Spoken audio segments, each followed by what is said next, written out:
dan meningkat ke acara berikutnya yaitu ceramah agama yang kedua yang insya Allah akan disampaikan oleh guru kita yang mulia, yaitu Al-Mukarram wal Mukhtaram Al-Habib Hanif bin Abdurrahman Al-Attas. Namun sebelum kita dengarkan ceramah agama, marilah sama-sama kita kembali berselawat kepada baginda Nabi besar Muhammad sallallahu alaihi wasallam yang akan diiringi dari tim Hadrah Burdatul Mustafa. Kepadanya kami persilahkan untuk melantunkan selawat kepada baginda Nabi besar Muhammad sallallahu alaihi wasallam. Sallu ala Muhammad. Rahatil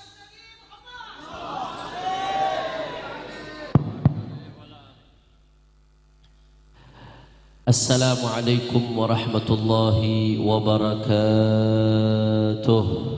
Wa bihi nasta'in ala umuri dunya waddin. Allahumma fasalli wa sallim wa barik wa karrim wa majjid wa azzim ala sayyidina wa habibina wa syafi'ina wa nuri qulubina Muhammad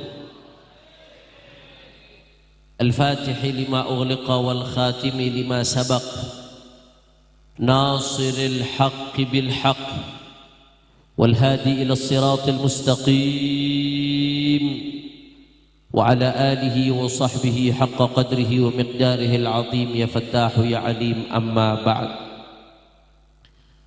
Para alim ulama, para kiai, para habaib, para asatid, para sesepuh, para tokoh masyarakat, hadir di tengah-tengah kita, di antaranya ada guru kita Al-Habib Hussein bin Ja'far Al-Haddad, dan semuanya para habaib, para kiai tidak saya sebutkan satu persatu, wabil khusus segenap DKM Masjid As-Surur,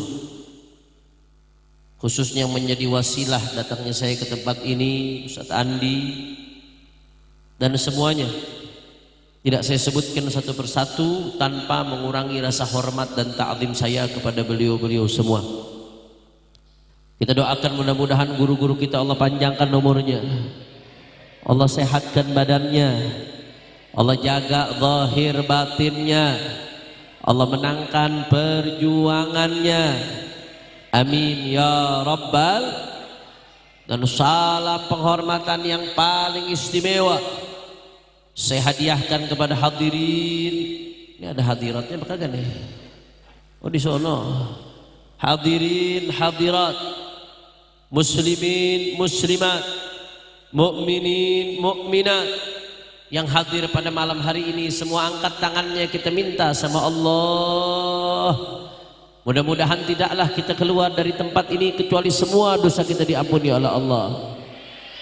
Yang sakit Allah angkat penyakitnya, Allah sehatkan badannya. Semua yang hadir dilapangkan rezekinya, diberkahi kehidupannya. Amin ya Rabbal. Ahibba'il kiram, alhamdulillah, pada malam hari ini kita sama-sama berkumpul tidak lain dan tidak bukan dalam rangka memperingati Maulid Agung baginda Nabi besar Muhammad sallallahu alaihi wasallam. Saudara, Nabi yang kita rayakan maulidnya pada malam hari ini adalah seorang nasabnya ke atas sempurna. Tidak ada manusia yang lebih sempurna dari baginda Nabi besar Muhammad sallallahu alaihi wasallam. Di antara sekian banyak kesempurnaan Nabi, saudara, Nabi sempurna sebagai seorang guru, pengajar, pendidik. Wa in kanu min qablu la fi dhalalim mubin. Shadaqallahul azim. Apa kata Allah Ta'ala, saudara? Ketika Allah menggambarkan Nabi diutus di tengah-tengah umatnya, untuk apa? Yatlu alaihim ayatihi. Nabi membacakan untuk umatnya ayat-ayat Allah, wa yuzakkihim, dan untuk mensucikan umatnya. Sebagian ulama tafsir menyebutkan ay min danasit tiba', dari karakter-karakter yang jelek, bagaimana caranya dirubah sama Nabi supaya jadi baik. Itu karakter, saudara. Jadi perilaku yang buruk menjadi perilaku yang baik, saudara. Enggak sampai di situ. Wa yu'allimuhumul kitaba wal hikmah.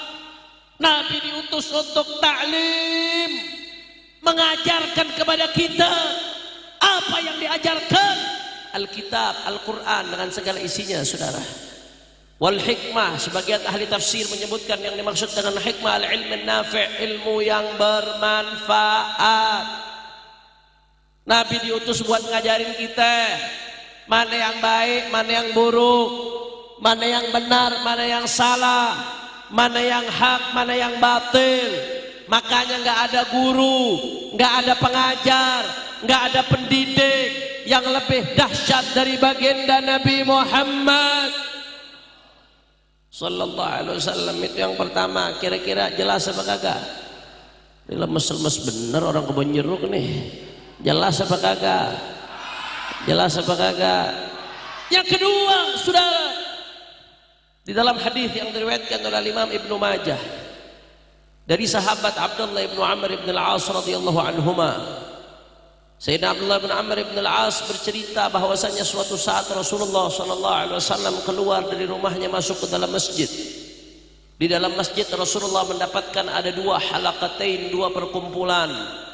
Perkumpulan yang pertama lagi baca Quran dan doa.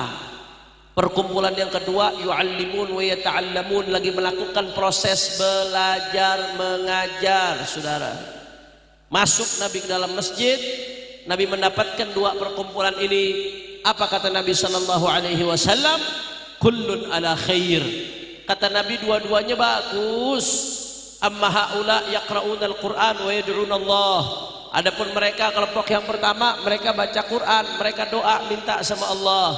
Insya'a a'tahum wa insya'a mana'ahum. Kalau Allah berkehendak, Allah kasih apa yang mereka minta. Kalau Allah enggak berkehendak, Allah enggak kasih apa yang mereka minta, saudara. Wa amma haula, kata Nabi, Nabi komentarin yang kedua, adapun mereka kelompok yang kedua, kata Nabi faya'allimun wa yata'allamun. Mereka menjalankan yu'allimun, menjalankan proses belajar mengajar. Begitu Nabi mengisyaratkan kepada kelompok yang sedang menjalankan proses belajar mengajar, apa kata Nabi sallallahu alaihi wasallam? Di situ Nabi mendeklarasikan dirinya, saudara. Nabi mengatakan, innama bu'ithu mu'alliman. Aku diutus, kata Rasulullah, tidak lain dan tidak bukan sebagai muallim, pengajar, pendidik, guru. Itulah baginda Nabi Muhammad sallallahu alaihi wasallam. Itu yang kedua. Kira-kira jelas apa kagak? Jadi tadi Nabi mendeklarasikan dirinya diutus sebagai pendigu. Alhamdulillah. Yang ketiga, saudara, masuk dalil yang ketiga langsung di dalam hadis riwayat Sahih Muslim. Kali ini dalam Sahih Muslim, Sayyidatuna Aisyah radhiyallahu anha, istrinya baginda Nabi Muhammad sallallahu alaihi wasallam. Siti Aisyah memberi kabar ketika itu, kata Siti Aisyah, Allah memberikan pilihan, kedasnya saking pinternya beliau ngomong sama Nabi, tapi ya Rasulullah, tolong jangan kasih tahu bini-bini yang lain kalau aku pilih engkau ya Rasulullah. Maksudnya supaya gak ditiru. Beliau saking cintanya sama Nabi nih, saking sayangnya sama Nabi dan cerdas. Tolong jangan kasih tahu bini yang lain ya Rasulullah ya, kalau saya sudah milih engkau ya Rasulullah. Paham? Paham? Nabi begitu dengar omongan Siti Aisyah tersebut, Nabi mengatakan, inni lam ub'ats mu'annitan wala muta'annitan, walakin bu'ithtu mu'alliman wa muyassira. Kata Rasulullah sallallahu alaihi wasallam, aku tidak diutus buat bikin susah orang, tidak diutus untuk nyari-nyari kesalahan orang lain.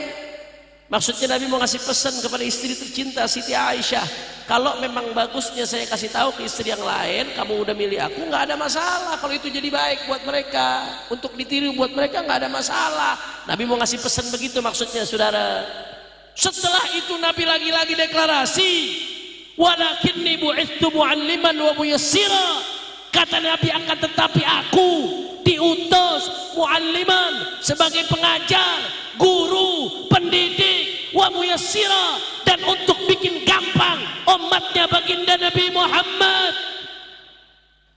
sallallahu alaihi wasallam. Lagi-lagi dalil yang ketiga, kira-kira jelas apa kagak? Lemes-lemes banget, jelas apa kagak? Nabi diutus sebagai pengagur. Yang keempat, saudara,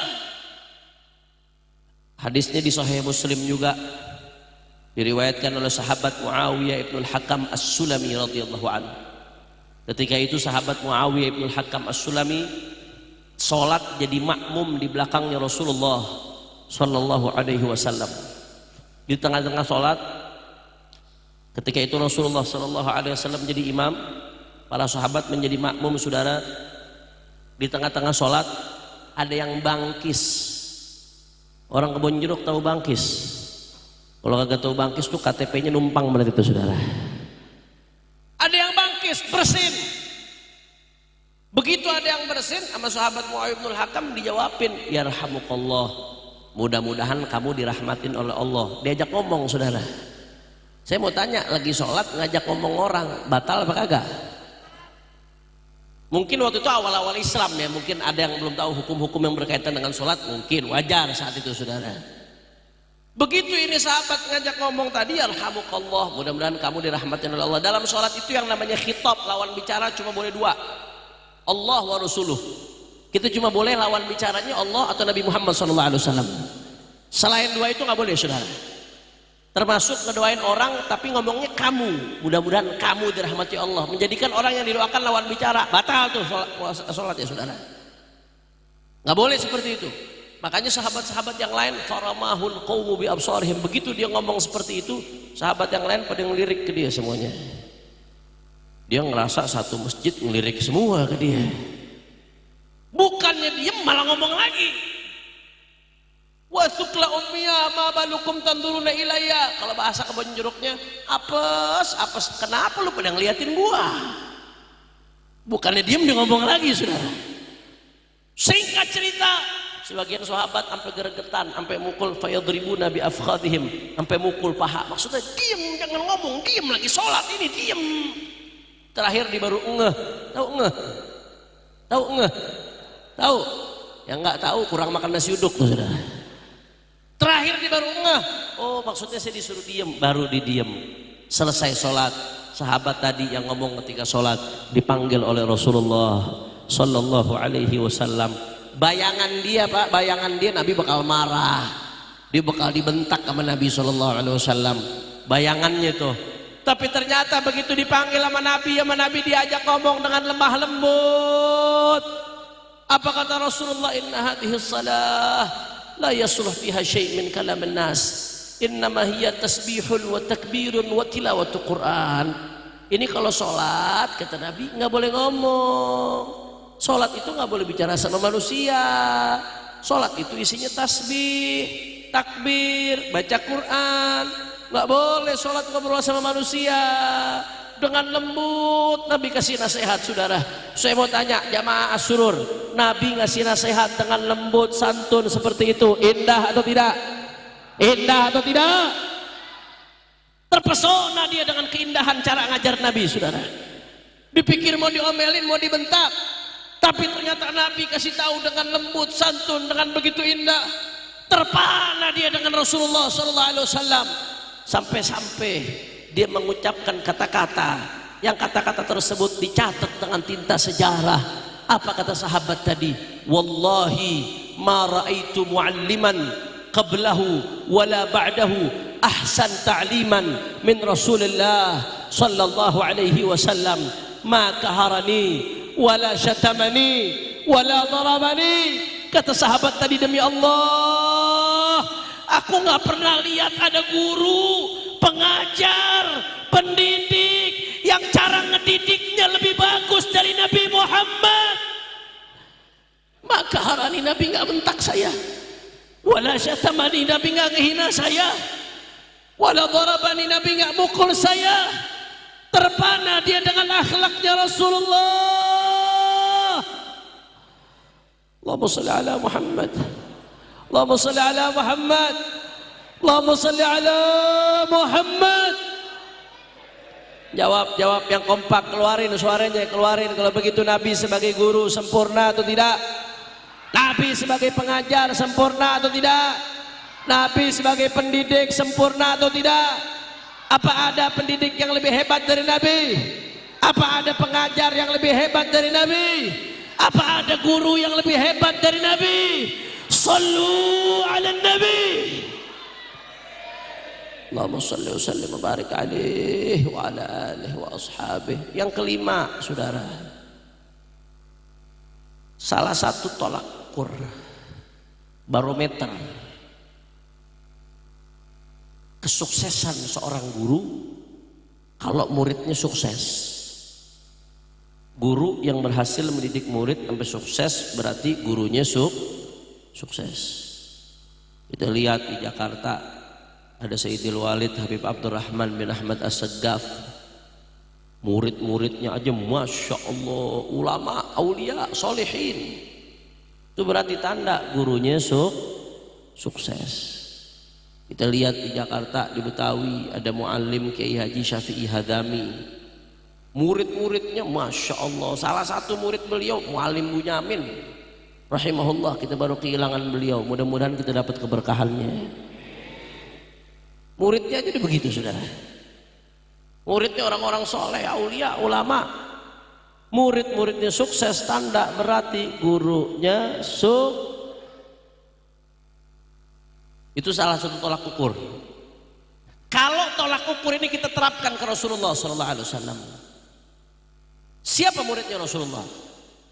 Sayyidina Abu Bakar Siddiq, Sayyidina Umar bin Khattab, Sayyidina Uthman bin Affan, Sayyidina Ali bin Abi Talib radhiyallahu anhum. Begitu juga baqiyatul ashra al-mubasysyirina bil jannah, sisa daripada 10 sahabat yang mendapat jaminan masuk surga. Sa'dun Sa'id bin Aufin Talhatun wa Abu Ubaidatin wa Zubairun Sadatun Ghuraru. Belum lagi wa Hamzatun wa kadal Abbas sayyiduna wa najruhul habru man zalat bihil khiyaru. Luar biasa sahabat-sahabat Nabi, saudara. Mereka tinggal mayoritas di Mekah, Madinah asalnya, dikelilingi padang pasir, tapi meski demikian mereka bisa membuat peradaban dunia, saudara. Santri-santrinya Rasulullah, para sahabat berhasil membuat dunia tunduk, menyebarkan Islam ke seantero dunia. Persia tunduk, Romawi tunduk dengan murid-muridnya baginda Nabi Muhammad sallallahu alaihi wasallam. Saudara, murid-muridnya saja menggoncangkan dunia. Murid-muridnya tiada duanya. Bagaimana dengan gurunya Rasulullah? Allahumma sholli ala Muhammad. Udah gak bakal habis dah kalau bicara tentang Nabi, saudara. Gak bakal habis. Ini belum bicara yang lain nih, Pak. Baru sisi Rasulullah sebagai pengajar, guru, pendidik. Belum bicara yang lain, belum. Ini mau bahas ini aja nih. Jangankan semalam 2 malam, sehari 2 hari, seminggu sebulan gak gerapi, saudara.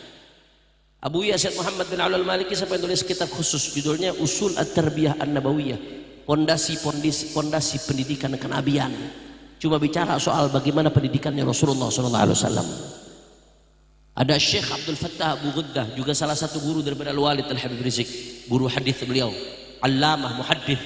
Syekh Abdul Fattah Abu Ghuddah nulis kitab khusus judulnya Ar-Rasulul Muallim wa Asalibuhu fit Ta'lim. Bagaimana sosok Nabi sebagai seorang pengajar, guru, pendidik, wa asalibuhu fit ta'lim, dan bagaimana metodologi pendidikannya Rasulullah SAW. 200 halaman lebih, Pak, cuma bicara Nabi sebagai seorang pendidik. Luar biasa, saudara. Makanya gak bakal rapi, udah gak bakal beres, gak akan pernah selesai kita. Ini baru satu doang nih yang kita sorot. Belum lagi sisi-sisi yang lain yang berkaitan dengan Nabi, kesempurnaan Rasulullah dalam aspek-aspek lainnya. Makanya saudara, andai kita seumur hidup kita pakai itu setiap menit, setiap detiknya buat bicara tentang kesempurnaan Rasulullah, maka nggak akan selesai, saudara. Jangankan seumur hidup, andai air di lautan dijadikan tinta untuk nulis kesempurnaan Rasulullah, maka nggak akan cukup untuk menggambarkan kesempurnaan Nabi Muhammad. Allahumma sholli ala Muhammad.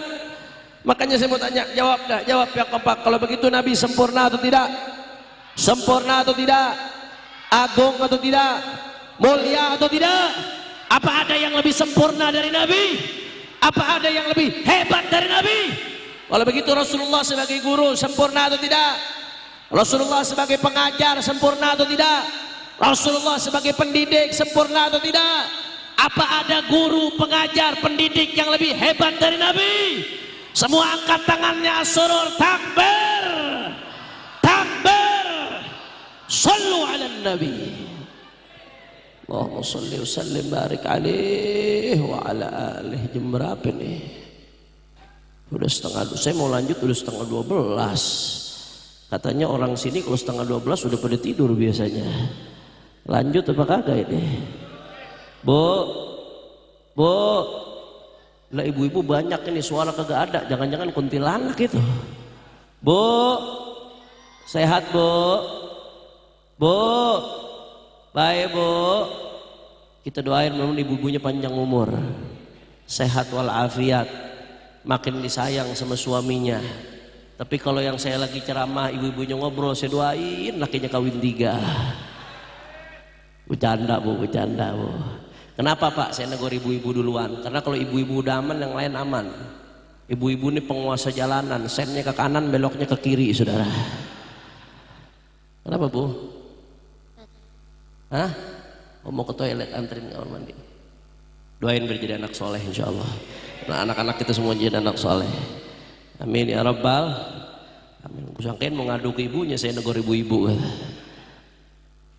Lanjut. Ya lemes-lemes bener. Lanjut. Masih semangat apa kagak? Lanjut. Yakin? Betul. Saya pengen dengar dulu semangatnya asurur semuanya. Angkat tangannya, takbir. Sallu ala nabi. Dari apa yang saya sampaikan setidaknya ada beberapa pelajaran. Yang pertama, Nabi menyatakan dirinya innama bu'itsu mu'alliman. Kata Nabi, aku diutus nggak lain dan nggak bukan sebagai guru, pengajar, pendidik. Saudara, ini yang pertama menjadi busyra, menjadi kabar gembira, saudara. Kabar gembira buat para guru, para pengajar, para pendidik, apapun namanya. Mau namanya kiai, mau namanya ustadz, mau namanya dosen, mau namanya pak guru, bu guru, buya, saudara, muallim, siapapun apapun namanya, mau ngajarnya di madrasah, di sekolah, di kampus, di pesantren, di masjid, musola, di jalanan lagi, saudara. Asal dia melakukan pendidikan dengan ilmunya Rasulullah SAW, maka busyra lakum, kabar gembira. Profesi yang sedang Anda jalankan adalah profesi yang terbaik. Kenapa? Karena udah satu rel dengan baginda Nabi Muhammad sallallahu alaihi wasallam. Nabi menyatakan dirinya sebagai pendidik, terus Anda jadi pendidik. Allah pilih Anda berarti, saudara. Walaupun kadang-kadang mohon maaf, kadang-kadang di kampung-kampung guru dipandang sebelah mata. Apalagi guru-guru ngaji di kampung. Gara-gara duitnya nggak seberapa, duitnya pas-pasan, hartanya apa adanya, dipandang sebelah mata. Betul apa kagak? Sabodo amat siapapun yang mandang sebelah mata, profesi Anda satu rel sama Rasulullah sallallahu alaihi wasallam. Maka bersyukur buat mereka-mereka yang Allah pilih jadi guru. Di satu sisi gedein hatinya, Anda satu rel dengan Rasulullah sallallahu alaihi wasallam. Di sisi lain, saudara, ini juga jadi peringatan buat umat.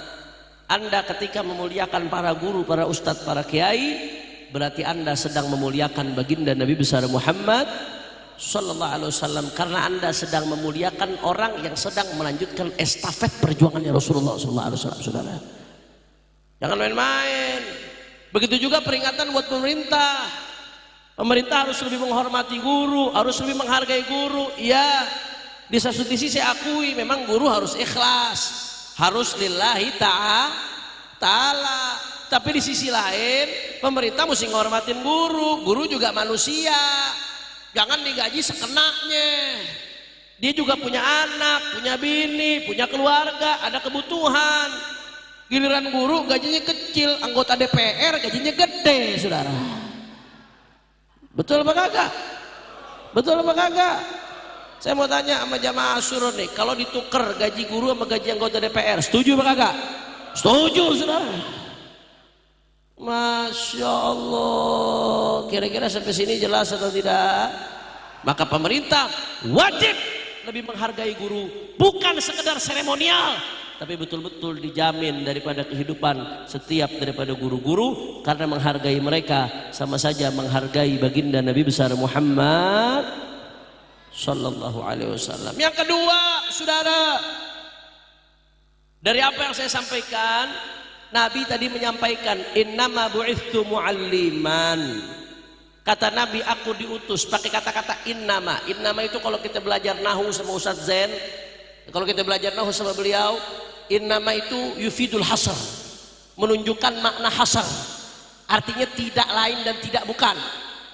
Aku diutus tidak lain dan tidak bukan sebagai pendidik, mu'alim. Nabi kalau udah menyatakan begitu, itu berarti memberikan isyarat saking pentingnya pendidikan, saking pentingnya pengajaran, sampai-sampai Nabi mengatakan aku diutus nggak lain dan nggak bukan kecuali sebagai pendidik. Makanya Nabi sampai bilang dalam hadis lain, man yuridillahu bihi khairan yufaqihu fiddin. Kalau Allah menginginkan kebaikan buat seseorang, Allah bikin dia paham ilmu agama. Bagaimana caranya paham ilmu agama kalau nggak lewat pendidikan, saudara? Berarti perorangan nggak akan baik kecuali lewat pendidikan. Ini hadis jangan dipahami secara sempit. Kalau perorangan nggak akan baik kecuali dengan pendidikan, maka keluarga itu isinya kumpulan perorangan, masyarakat itu isinya kumpulan perorangan, ormas komunitas isinya kumpulan perorangan, negara itu isinya kumpulan perorangan. Maka kalau perorangan nggak akan baik kecuali dengan pendidikannya Rasulullah, maka jangan mimpi keluarga bakal baik kecuali kalau ada pendidikannya Rasulullah. Jangan mimpi masyarakat bakal baik kecuali kalau ada pendidikannya Rasulullah. Jangan mimpi ormas Anda, komunitas Anda, kelompok Anda bakal baik kalau di dalamnya nggak ada pendidikan Rasulullah. Jangan mimpi negara akan baik kalau tidak di dalamnya ada pendidikan Rasulullah. Allahumma shalli ala Muhammad. Kira-kira jelas atau tidak? Nabi tuh ngomong gitu saking urgennya pendidikan. Makanya saudara, apalagi di zaman sekarang, zaman yang Allah serem. Saya kalau lihat di zaman, saya ingat hadis Nabi SAW yang selalu saya sampaikan di mana-mana, karena ini yang saya lihat di depan mata kita. Nabi udah ngingetin dari jauh-jauh hari, badiru bil a'mal fitanan kaqita'il lailil mudlim. Kata Nabi, segera beramal sebelum datang fitnah. Kalau fitnah udah datang, kaqita'il lailil mudlim, fitnah itu seperti potongan-potongan kegelapan di malam hari, saudara. Apa maksudnya potongan kegelapan di malam hari, Habib? Kalau udah fitnah datang, orang nggak tahu apa di kiri kanannya. Orang udah bingung bedain mana yang baik, mana yang buruk, mana yang benar, mana yang salah, mana yang hak, mana yang batil. Fitnah. Saudara, saking parahnya keadaan, kata Nabi, sampai-sampai yusbihur rajulu mu'minan wa yumsi kafiran. Paginya orang masih mukmin, sorenya udah kafir, saudara. Yumsi mu'minan wa yusbihu kafiran, sorenya masih mukmin, paginya udah kafir, saudara. Mudah-mudahan iman kita diselamatin sama Allah Ta'ala. Dan ini kelihatan depan mata saya, depan mata kita. Berapa banyak orang paginya imannya masih mantep, siangnya buka media sosial, lihat hal-hal yang menebar syubhat, yang menyebabkan keraguan di tengah hatinya, malamnya udah berubah imannya, saudara. Udah goyang keyakinannya. Na'udzubillah min. Pengen selamat, pengen selamat, pengen selamat. Ulama mengatakan wala yaslam fiha illa man ahyallahu qalbahu bil ilm. Tidak akan selamat kecuali orang-orang yang Allah hidupkan hatinya dengan cahaya ilmunya baginda Nabi Muhammad sallallahu alaihi wasallam. Maka oleh karena itu, saudara, momentum perayaan Maulid Nabi jangan cuma sekedar dijadikan seremonial, makan, kumpul, habis itu bubar, selesai. Momen Maulid Nabi harus menjadikan waktu, tempat untuk ngikat kita dengan Rasulullah. Bagaimana cara ngikat kita dengan Rasulullah? Paham ajarannya, Bagaimana cara paham ajarannya? Harus lewat pendidik. Momen Maulid Nabi ini harus jadi momentum untuk membangkitkan pendidikan Islam. Diri kita mesti dapat pendidikan Islam, keluarga kita mesti dapat pendidikan Islam, masyarakat kita mesti dapat pendidikan Islam, negara kita harus betul-betul mendapatkan pendidikan Islam. Berani. Makanya saya mau kasih oleh-oleh nih. Sebelum saya tutup ceramah saya mau kasih oleh-oleh buat semua masyarakat Kebon Jeruk. Mau nggak oleh-oleh? Ini buat dibawa pulang nih, tapi oleh-olehnya bukan besek, bukan berkat. Ini oleh-oleh roadmap, peta perjalanan kita supaya hidup selamat, saudara. Supaya nempel terus sama ilmunya Rasulullah SAW. Maka jangan lepas dari salah satu dari 4M. Di tengah keluarga kita, di tengah daripada masyarakat kita, saudara, di tengah setiap daripada keluarga kita, usahakan jangan lepas dari salah satu dari 4M. Berapa M? Berapa M? Bukan 4 miliar ya. 4M. Apa maksudnya 4M, Habib?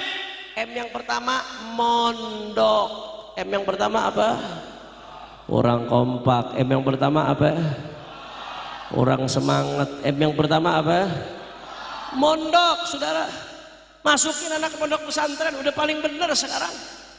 Udah paling bener masukin anak ke pondok pesantren di zaman ini, saudara. Sebab jujur aja dah jawab sama saya, anak kalau nggak dipondokin di rumah, sehari-hari kerjaannya megang apa? Bangun tidur yang dipegang, mau sholat yang dipegang, kelar sholat yang dipegang,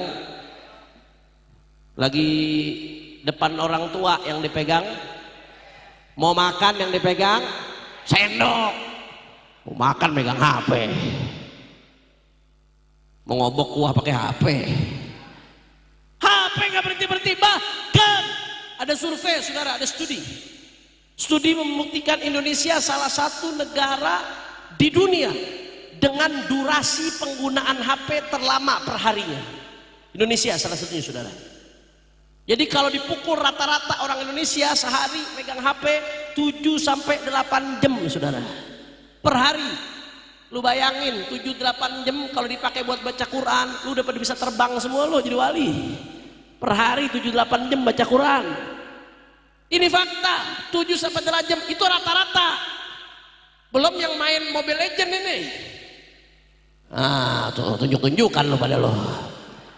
Belum yang main Free Fire. Belum yang main Roblox. Belum lagi yang judi online. 7-8 jam per hari, bayangin Bapak Ibu sekalian. Bapak-bapak ngobrol sama anak sehari setengah jam aja udah hebat banget kalau bisa. Setengah jam sehari bisa ngobrol sama anak, udah luar biasa. Ibu-ibu 1 jam bisa ngobrol sama anak sehari, udah hebat banget itu. Ini anak-anak kita di masa pertumbuhan, lagi pembentukan pola pikir dia, pembentukan karakter dia, pembentukan keyakinan dia. Gurunya bukan lagi bapaknya, gurunya bukan lagi ibunya, gurunya bukan lagi kiainya, gurunya Facebook, Instagram, Twitter, YouTube, Tik. Betul apa kagak? Dicekokin begituan tiap hari, saudara. Saya bicara fakta. Ibu bicara babusa-babusa, bapak sama anak didengerin sebentar doang, sisanya dia lebih banyak denger apa yang di HP, saudara. Itu yang membentuk pikiran dia sekarang. Itu yang membentuk daripada mindsetnya. Itu yang membentuk daripada pola pikirnya, pola pandangnya, bahkan imannya, saudara. Serem, Pak. Makanya begitu tuh anak masuk ke pesantren, Masya Allah, dilepas dulu itu anak dari barang yang namanya HP. Bukan supaya dia meninggalkan teknologi, bukan. Tapi tunggu dia, biarkan dia siap pada waktunya. Ini masa pembentukan. Dia harus dibentuk karakternya oleh orang-orang yang terpercaya, saudara. Masuk ke pesantren, jam 3 udah dibangunin tahajud, didoain bapak ibunya sama tuh anak, saudara. Subuhnya berjamaah, 5 waktunya berjamaah, zikirnya diperhatiin. Anak-anak ketika di luar sibuk dengan HP-nya, tapi anak-anak Anda di pesantren sibuk tangannya megang Al-Quran. Makanya saya ngomong, itu yang namanya para kiai-kiai yang ngasuh pesantren, Para ustadz yang asuh pesantren, Anda mau bayar berapapun Anda nggak bakal bisa balas jasa mereka, saudara. Cuma Allah yang bisa balas jasa mereka. Luar biasa, di zaman yang begitu rusak, pesantren jadi alternatif buat jaga anak-anak kita. Makanya guru saya, Profesor Dr. Al-Habib Abdullah bin Muhammad Baharun, menyatakan apa? Kata beliau, pesantren itu qal'at al-muslimin wa Indonesia. Pesantren itu adalah benteng terkuat Indonesia dan benteng terkuat umat Islam secara khusus di Indonesia, saudara. Kalau mau Indonesia hancur, hancurin bentengnya. Apa bentengnya? Pesantren. Makanya hati-hati. Belakangan ini ada gerakan untuk saudara membuat citra buruk pesantren di mata masyarakat. Ada satu aja nih kesalahan pesantren nih, satu dua kesalahan-kesalahan oknum, di blow up besar-besaran. Seolah-olah nanti pengen dibikin kesan, seolah-olah pesantren itu semuanya tempat cabul, tempat pelecehan seksual, tempat kekerasan seksual, tempat penyimpangan seksual, tempat saudara feodalisme, perbudakan modern. Pesantren itu seolah-olah adalah tempatnya bully, saudara.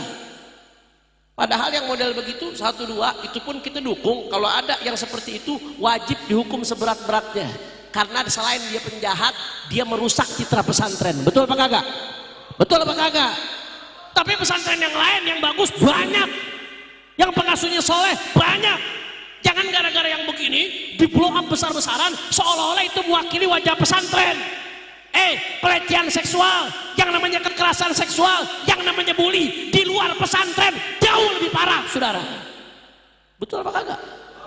Betul apa kagak? Ngapa jadi pesantren lobok-obok? Saya menyampaikan ini bukan omong kosong, Pak. Ada satu ibu-ibu perempuan hidup di lingkungan majelis. Ini ibu di lingkungan majelis, keluarganya ulama, datang ngomong sama saya nggak mau lagi, kayaknya ngeri masukin anak ke pesantren. Di pesantren banyak penyimpangan seksual, kekerasan seksual. Artinya dia sampai terpengaruh, saudara, karena memang ada upaya untuk membuat citra itu. Saya kurang lebih 2 bulanan lalu menemani Imam Besar Habib Rizik Syihab, kami melakukan pertemuan dengan Bapak Menteri Agama Republik Indonesia, Bapak Profesor Dr. Nasaruddin Umar. Kemudian seminggu berikutnya saya melakukan pertemuan lagi dengan Menteri Agama, kali itu menemani guru saya, Profesor Habib Abdullah Baharun, melakukan pertemuan dengan Menteri Agama Republik Indonesia, Bapak Profesor Dr. Nasaruddin Umar. Di 2 pertemuan itu ada satu hal yang sama-sama kami sampaikan. Saya yang menyampaikan ketika itu, saudara. Kami nyatakan, Pak Menteri, Pak Prof, ini saya khawatir, saya lihat ada upaya sistematis, masif untuk merusak citra pesantren, sebagaimana yang saya gambarkan tadi, saudara. Menteri Agama mengatakan, iya Habib, saya juga menemukan, saya mencium ada gerakan seperti itu, kata dia. Dia mengaku itu, saudara. Makanya ketika itu kami minta kepada Menteri Agama, tolong Menteri Agama ambil langkah tegas. Apa langkah tegasnya? Satu, kalau ada orang-orang yang nggak punya kompetensi, nggak layak buat bikin pesantren, jangan diizinin buat bikin pesantren. Itu yang bakal merusak pesantren nantinya, saudara. Betul apa kagak? Tapi di sisi lain, kalau ada orang-orang yang coba merusak citra pesantren, mencoreng citra pesantren, Kementerian Agama, Pemerintah Republik Indonesia wajib melindungi pesantren dan menjaga nama baik pesantren, saudara. Betul? Betul. Makanya saudara, saya mau ajak, ayo umat Islam, ayo kita jaga pesantren, makmurkan pesantren, dukung pondok pesantren, dukungan moral, dukungan material, saudara. Pondokin anak-anak kita ke pondok pesantren, udah paling aman, udah paling bagus. Yang penting pesantren yang jelas, pesantren ahlus sunnah. Jangan mondokin anak, yang penting yang dilihat bangunan aja, bangunan, saudara. Bangunan bagus, sarana prasarana penting, tapi itu nomor sekian. Yang dilihat yang duluan apa nih ajarannya? Ahlus sunnah wal jamaah bukan? Soleh nggak orangnya, muasisnya, pendirinya, pengajarnya, bagaimana keistiqomahannya, bagaimana kegiatannya di pesantren, itu yang mesti dilihat, saudara. Jangan yang dilihat cuma bangunan doang. Kalau bangunan doang akhirnya kata Habib Hanif yang penting mondok. Lihat Az-Zaitun bangunannya bagus tuh, mondokin anak Az-Zaitun, belajar sama Syekh Panji Gumilang, saudara, nyanyi lagu Israel akhirnya tuh anak. Jelas apa kagak? Jelas apa kagak? Hidupkan pondok pesantren. Kalau ada satu orang yang coba-coba menyebar citra buruk kepada pesantren, saudara, satu keburukan pesantren ditampilkan, kita lawan dengan 1000 kebaikan pesantren, 1000 keistimewaan pesantren, 1000 jasa-jasa pesantren buat negeri kita, saudara. Makanya saya mau tanya, semua masyarakat Sukabumi siap jaga pondok pesantren? Siap makmurkan pondok pesantren? siap hidupkan pondok-pondok pesantren. Kalau ada yang mau menghancurkan pesantren, diamkan atau lawan? Diamkan atau lawan? Takbir. Jadi M yang pertama apa? Kurang semangat. M yang pertama apa? Habib, anak saya kagak bisa Habib monokin anak Beb. Saya kagak bisa jauh dari anak, dikempet mulu tuh anak saudara. Bagaimana Beb? Ya udah nggak apa-apa, kalau nggak bisa nggak apa-apa. Ambil M yang kedua. Apa M yang kedua? Madrasah. M yang kedua apa? Madrasah banyak yang bagus-bagus kok. Di madrasah anak-anak umat Islam dunianya dapat, akhiratnya dah.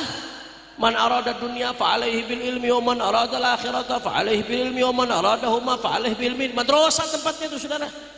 Ilmu dunianya dapat, ilmu akhiratnya dapat di madrasah.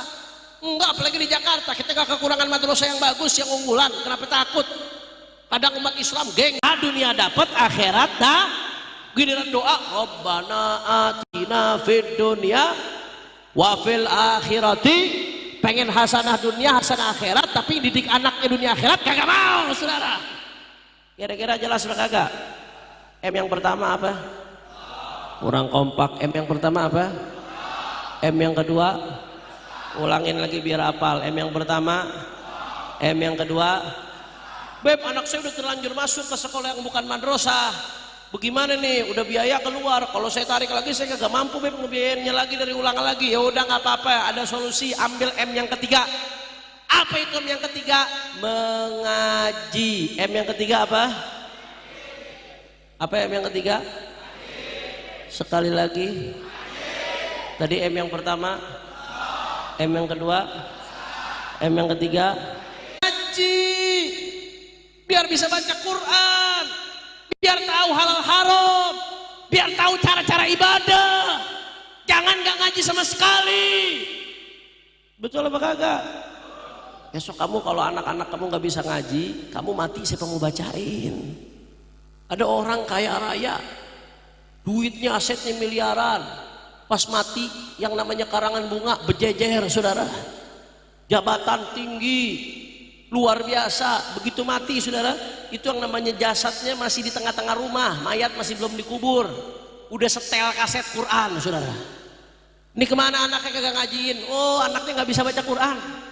Kalau udah begitu mati anak nggak bisa baca Quran, apa artinya duit? Apa artinya harta? Apa? M yang keempat apa? Nggak ada alasan buat nggak hadir majelis, barang seminggu sekali, nggak bisa hadir buat akhirat, bohong. Nggak ada waktu Beb, bohong. Kalau buat main HP waktu ada apa kagak? Buat ngopi waktu ada apa kagak? Buat ngobrol waktu ada apa kagak? Giliran buat majelis nggak ada waktu, ye, layangan singit. Betul apa kagak?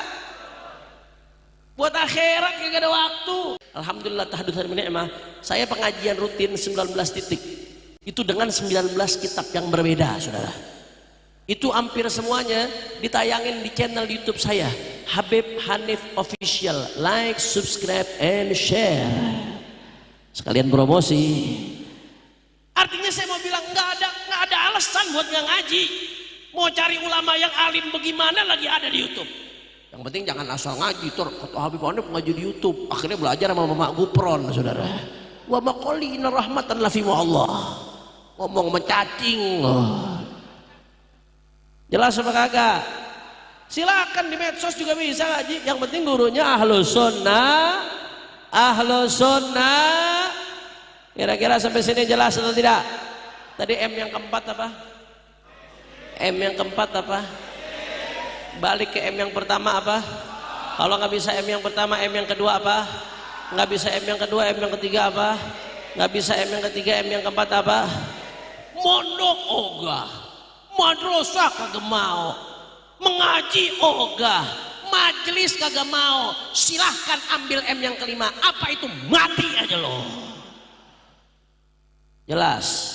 Habib kasar banget sih, ada bapak di belakang ambil merengut ngomong. Yang ngomong bukan saya, yang ngomong begitu Imam Syafi'i. Kata Imam Syafi'i, wa man fatahu ta'lim waqta syababihi fakabbir alaihi arba'an li wafatihi. Ini besok ya panitia masjid As-Surur, kalau ada anak muda kagak mau ngaji, masukin ke dalam keranda, sholatin jenazah, saudara. Setuju? Jangan dikerjain beneran ya, dikerjain ya. Allahumma shalli ala Muhammad, Allahumma shalli ala Muhammad. Maka spirit Maulid Nabi jangan cuma jadi seremonial. Saban tahun nggak ada perubahan, keluar masuk majelis Maulid. Maulid Nabi seperti saya ingatkan tadi saudara, harus jadi momen untuk ngikat kita dengan Rasulullah SAW. Kita bisa terikat dengan Rasulullah kalau tahu ajarannya. Kita tahu ajarannya Rasulullah dengan pendidikan. Maka realnya yang tadi saya sebutkan 4M, mondok, madrasah, mengaji, majelis, itu untuk menghidupkan pendidikan Islam di dalam diri kita, di tengah-tengah keluarga kita, di tengah masyarakat kita, bahkan di tengah negara kita. Kalau pendidikan Islam udah betul-betul hidup, insya Allah umat bakal bangkit, insya. Maka saya mau tanya semua jawab yang kompak semuanya. Siap hidupkan pendidikan Islam? Siap hidupkan pendidikan Islam? Siap untuk hidupkan pondok pesantren? Siap hidupkan madrasah-madrasah? Siap ngaji? Siap hidupkan majelis-majelis? Takbir! Sallu ala Nabi. Terakhir sebagai penutup saudara, karena sudah malam, jam segini bencong aja udah tobat biasanya. Gue masih ceramah di sini saudara. Lanjut. Terakhir sebagai penutup, saya mengasih informasi perjuangan saudara. Nah ini intel polisi udah mulai mau ngomong apa nih Habib nih. Saudara, kita sedih. Kemarin di akhir Agustus terjadi kekacauan besar di negeri kita. Bakar-bakaran di mana-mana. Itu yang namanya pintu tol Pak. Saya seminggu mau masuk pintu tol susah. Pintu tol Pejompongan, sonoan dikit dibakar, kagak bisa dipakai. Allah. Sampai tadi pagi tuh saya mau masuk pintu tol Pejompongan situ, pintu tolnya masih kebakaran. Akhirnya petugasnya pakai terop, sampai kayak mau hajatan gitu, saudara. Bakar-bakaran di mana-mana. Pos-pos dibakar, halte-halte dibakar, masya Allah. Di Bandung juga begitu. Di Makassar gedung DPRD dibakar. Di Surabaya gedung Cagar Budaya dibakar, saudara. Luar biasa. Saya mau tanya jawab yang jujur. Ini kita lihat negeri kita kacau begitu, sedih apa kagak? Prihatin atau tidak? Bahkan jatuh korban juga nggak sedikit, masya Allah, saudara. Singkat saja, kita sedih, kita prihatin, kita nggak mau negeri kita kacau begitu, saudara. Negeri ini terlalu mahal untuk dikorbankan dan diacak-acak, saudara. Tapi di satu sisi, kita jangan hanya sibuk menyetop kerusuhan tanpa mencari akar masalah. Kalau itu yang kita lakukan, saudara, sama saja kita sibuk untuk menghilangkan asap, tapi membiarkan sumber apinya. Padahal kalau nggak ada api, nggak ada Kenapa ada asap? Karena ada api. Kalau cuma sibuk niupin api, sumber niupin asap, sumber apinya dibiarin, didiemin. Mungkin satu tempat tuh asap bakal hilang, tapi tuh api bakal merembet ke tempat lain, bakal terjadi kebakaran yang lebih besar, asap yang lebih banyak, saudara. Betul apa kagak? Begitu juga di negeri kita, jangan cuma sibuk nyetop kerusuhan. Tapi akar masalahnya nggak diselesaikan. Akar masalah yang mesti dirapiin, saudara.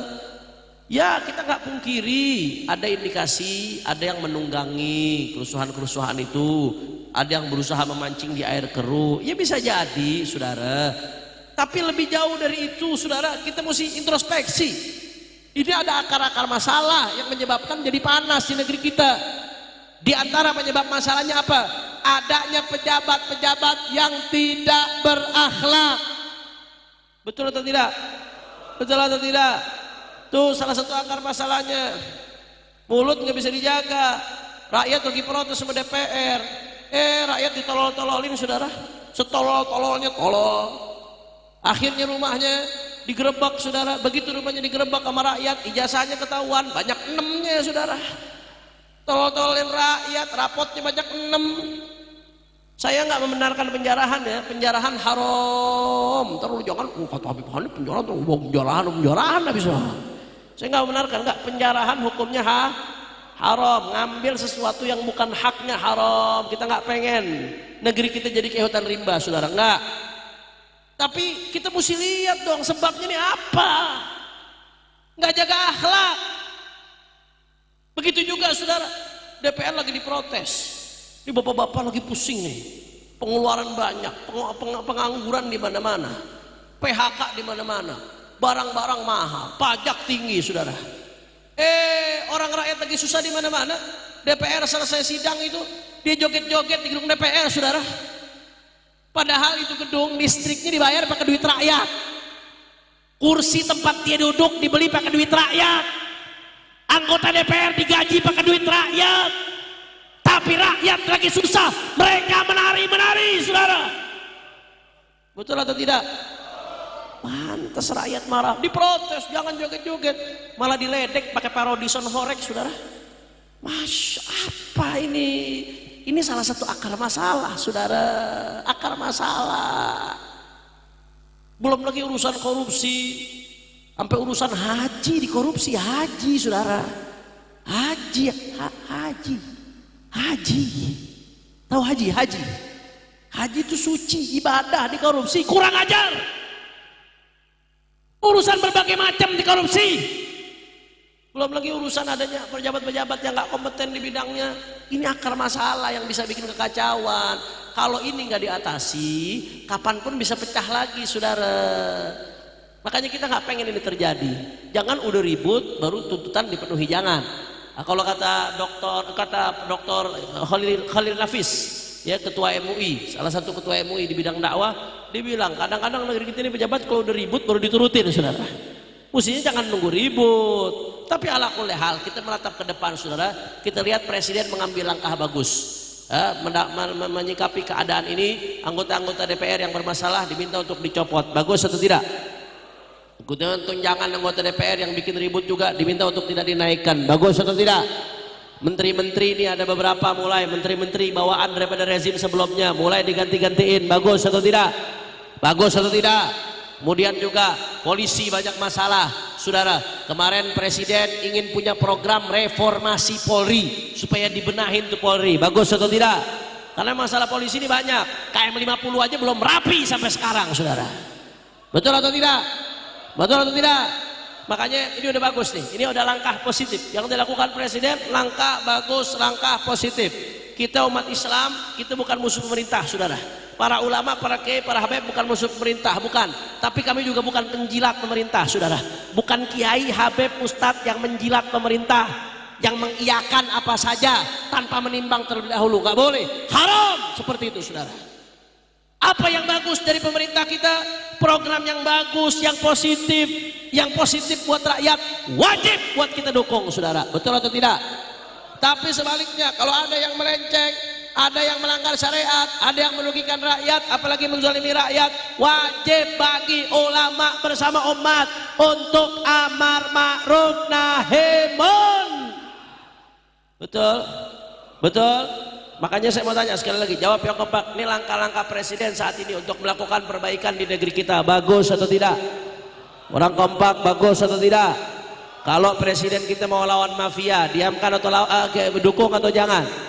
Dukung atau jangan? Kalau presiden kita mau lawan koruptor, dukung atau jangan? Kalau presiden mau melakukan reformasi Polri, perbaikan di tengah polisi, dukung atau jangan? Dukung atau jangan? Takbir!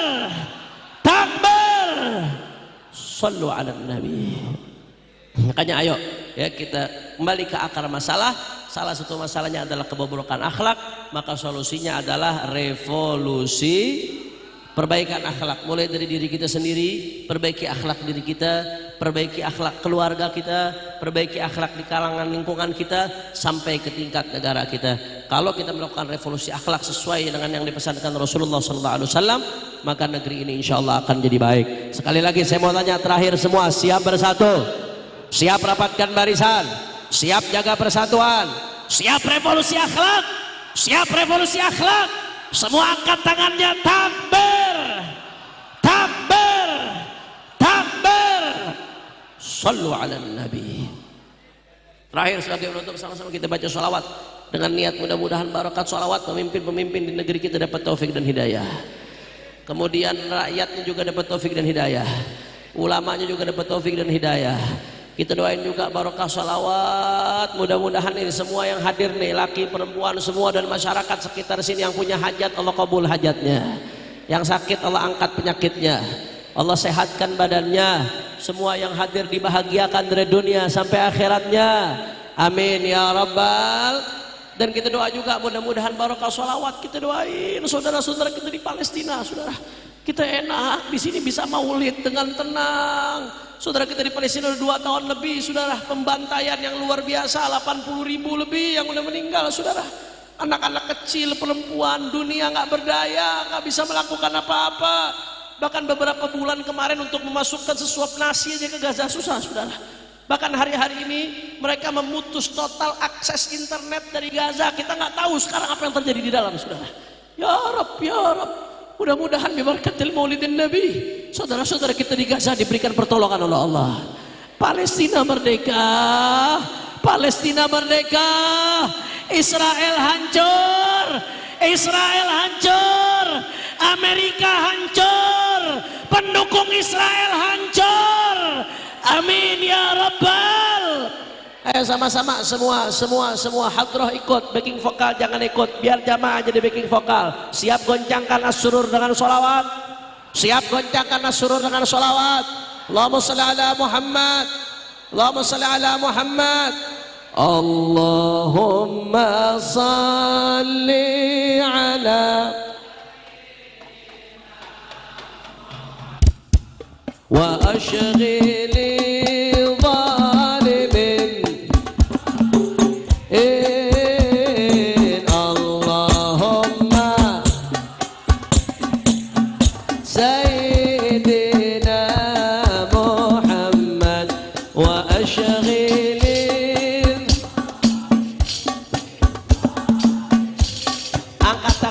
Allah semua wa akhrijana min bainihim adang in wa ala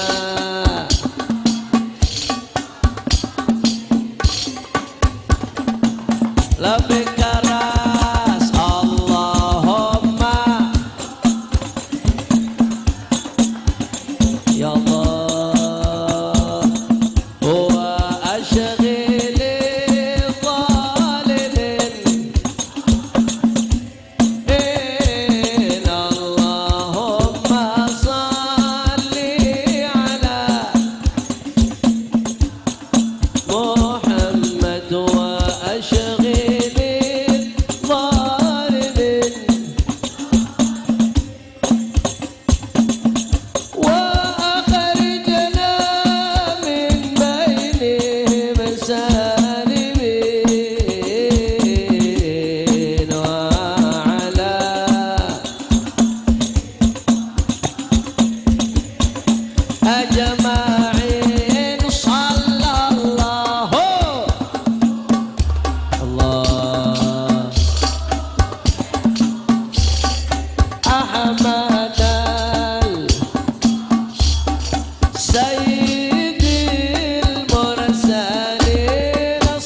kurang kompak. Allah, ya Allah,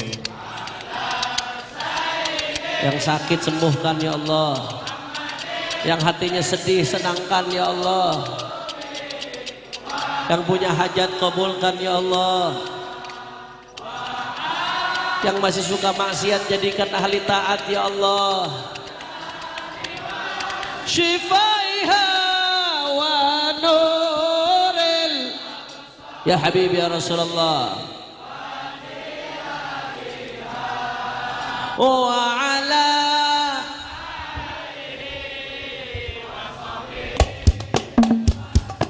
sekali lagi Allah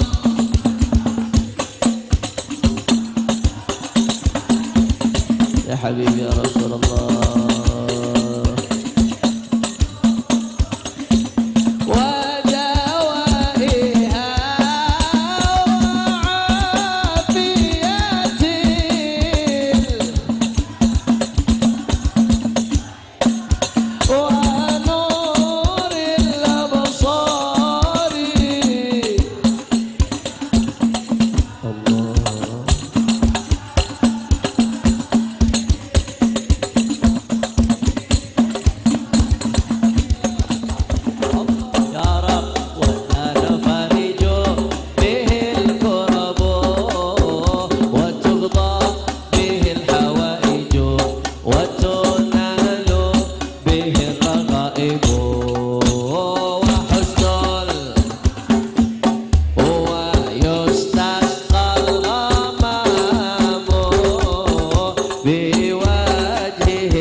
اللهم اجعل جمعنا هذا جمعا مرحوما وتفرقنا من بعده تفرقا معصوما ولا تجعل أحدا فينا ولا منا ولا معنا شقيا ولا محروما اللهم اهدنا بهداك واجعلنا ممن يسارع في رضاك ولا تولنا وليا سواك ولا تجعلنا ممن خالف أمرك وعصاك واقض لنا ولوالدينا ولأولادنا ولأحبابنا ولمشايخنا hajat. Mudah-mudahan yang punya hajat semuanya qabul, yang punya hajat semuanya qabul. Hajat hissiyah, ma'nawiyah, dunyawiyah wa ukhrawiyah bijai khail bariyah. Tumma al-khusun al-walid Abdurrahman al-Mushari wal-Fadl bin Yahya walidina walidikum wa amwatina wa amwatikum. Allah yataghashshahum birahmah al-maghfirah wa yadkhilhum al-jannah wa ila hadratina bisiril Fatihah. Bismillahirrahmanirrahim. Ar-Rahmanir-Rahim. Maliki yaumiddin. Iyyaka na'budu wa iyyaka nasta'in. Ihdinas siratal mustaqim. Siratal ladzina an'amta 'alaihim ghairil maghdubi 'alaihim